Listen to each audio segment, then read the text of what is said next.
Assalamualaikum warahmatullahi wabarakatuh. Perkenalkan, nama saya Azlino Bestadi dan rekan saya M. Haryansyah. Kami berasal dari kelompok 12. Pada video kali ini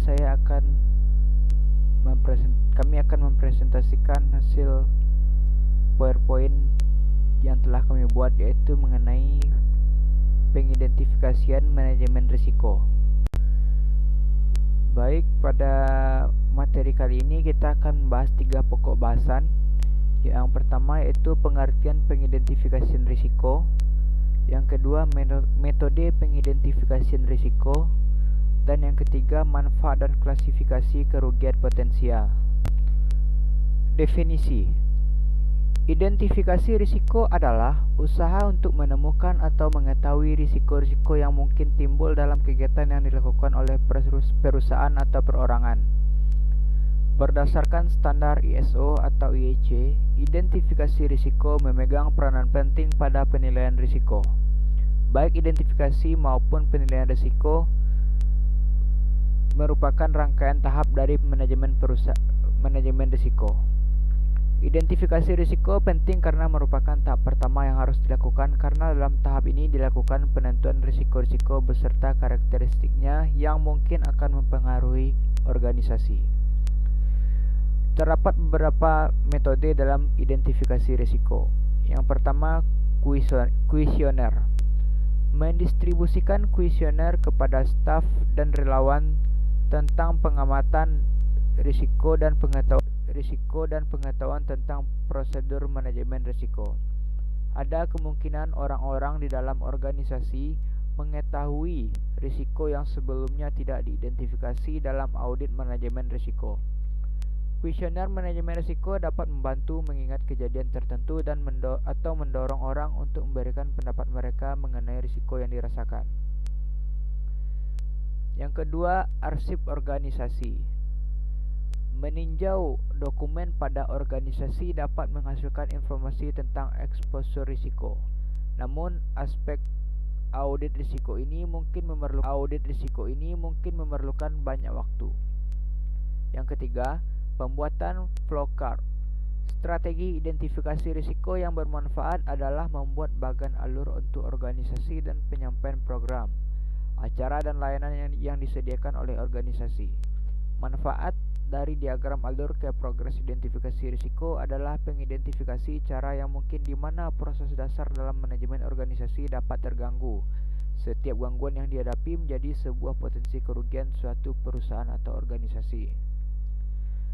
Dan metode yang keempat akan dilanjutkan oleh Saudara Haryansyah. Kepada Hari, kita persilakan. Assalamualaikum warahmatullahi wabarakatuh. Saya M. Haryansyah ingin melanjutkan materi yang disampaikan oleh Azlino. Metode yang keempat adalah berdasarkan pada keahlian profesional. Organisasi dapat mempertimbangkan untuk menggunakan konsultan manajemen risiko dengan keahlian untuk mengidentifikasi hampir semua risiko yang akan terjadi. Namun, dengan bantuan layanan konsultan semacam itu mungkin membutuhkan tambahan biaya yang signifikan. Yang kelima, investigasi di tempat. Investigasi di tempat memberikan kesempatan untuk diskusi tatap muka dengan personal organisasi. Diskusi semacam itu dapat menghasilkan pemahaman yang lebih baik mengenai tingkat risiko yang timbul saat kejadian dan aktivitas tidak berjalan seperti yang direncanakan. Investigasi di tempat juga dapat menjelaskan frekuensi kejadian yang tidak diinginkan tersebut terjadi. Manfaat pengidentifikasian risiko. Identifikasi risiko sejauh ini merupakan fase paling penting dalam proses manajemen risiko. Terdapat beberapa manfaat dari identifikasi risiko, yaitu yang pertama adalah manfaat yang paling jelas adalah bahwa semua risiko yang diidentifikasi pada awal proyek dipertimbangkan dalam strategi mitigasi. Hal ini pada gilirannya menyiratkan bahwa semua risiko yang teridentifikasi kemungkinan besar akan berpotensi dipecahkan dengan cara yang direncanakan tanpa mempengaruhi tujuan proyek dan hasil akhirnya. Yang kedua, manfaat lain dari identifikasi risiko adalah bahwa semua asumsi diturunkan dan dianalisis. Analisis asumsi merupakan langkah penting dalam menghilangkan potensi ketidakkeakuratan dan ketidakkonsistenan di awal proses itu sendiri. Klasifikasi kerugian potensial. Klasifikasi kerugian potensial, seluruh kerugian potensial yang dapat menimpa setiap bisnis pada pokoknya dapat diklasifikasikan ke dalam yang pertama A. Kerugian atas harta kekayaan atau property exposure, yang meliputi pertama, kerugian yang langsung dapat dihubungkan dengan biaya penggantian atau perbaikan terhadap harta yang terkena peril, yaitu seperti gudang yang terbakar, peralatan yang dicuri. Jenis kerugian ini disebut kerugian langsung. Yang kedua, kerugian yang tidak dapat secara langsung dihubungkan dengan peril yang terjadi, yaitu kerugian yang diakibatkan oleh rusaknya barang yang terkena peril. Jenis kerugian ini disebut kerugian tidak langsung. 3. Kerugian atas pendapatan, misalnya sebagai akibat tidak berfungsinya alat produksi karena terkena peril. Yang B. Kerugian berupa kewajiban kepada pihak lain adalah kerugian yang merupakan kewajiban kepada pihak lain yang merasa dirugikan akibat kesalahan dari bisnisnya.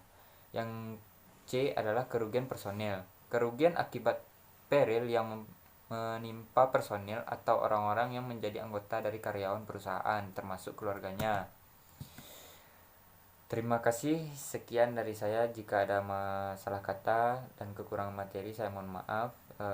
Saya dengan Azelino Bestadi izin pamit. Assalamualaikum warahmatullahi wabarakatuh.